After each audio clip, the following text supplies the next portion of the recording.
আসসালামু আলাইকুম। প্রায় 17 দিন অপেক্ষা করা শেষে একে একে ফুটে বের হলো শত শত কোয়েল পাখির বাচ্চা। আজকে আপনাদেরকে দেখাবো কিভাবে বাচ্চাগুলো আমরা বোর্ডিংয়ে দিয়ে দিলাম। বাচ্চাগুলো ফোটার পর প্রথমে আমরা বোর্ডিং ঘর সেট আপ করে নিলাম যাতে তাপমাত্রা ঠিক মতন থাকে। তারপর আমরা একটা পাটার মধ্যে ব্রয়লার স্টার্টার খাবারটা গুঁড়ো করে নিচ্ছি যাতে কোয়েল পাখি সুন্দর মতন খেতে পারে। অনেকের মনে প্রশ্ন জাগবে, বাচ্চা ফোটার পর খাবার গুঁড়ো করে দিতে হয় কেন? কারণ নতুন ফোটার পর কোয়েল পাখির বাচ্চার মুখ অনেক ছোট থাকে, আর যদি মোটা বা শক্ত খাবার দেওয়া হয় সেটা ওদের গিলতে কষ্ট হয় বা হজম করতে পারে না।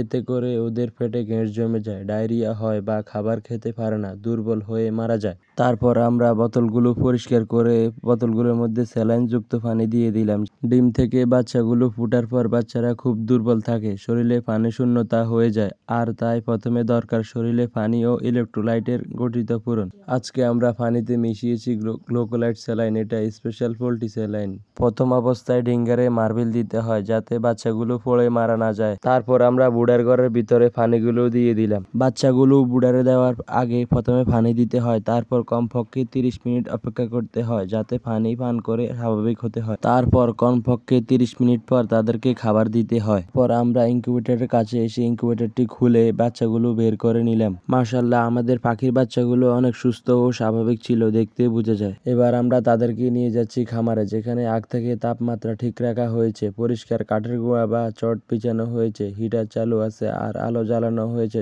যেন বাচ্চাগুলো বুড়ারে দেওয়ার পর তারা ছড়িয়ে ছিটিয়ে থাকতে পারে। পর আমরা গুনে গুনে বাচ্চাগুলো বুড়ারে দিয়ে দিচ্ছি। আমরা ইনকিউবেটরে প্রায় 300টি ডিম দিয়েছিলাম, সেখান থেকে 17 দিন পর আমরা 245টির মতন বাচ্চা পেয়েছি। প্রথম 7 দিন তাপমাত্রা 37 থেকে 35 ডিগ্রি সেলসিয়াস রাখতে হবে।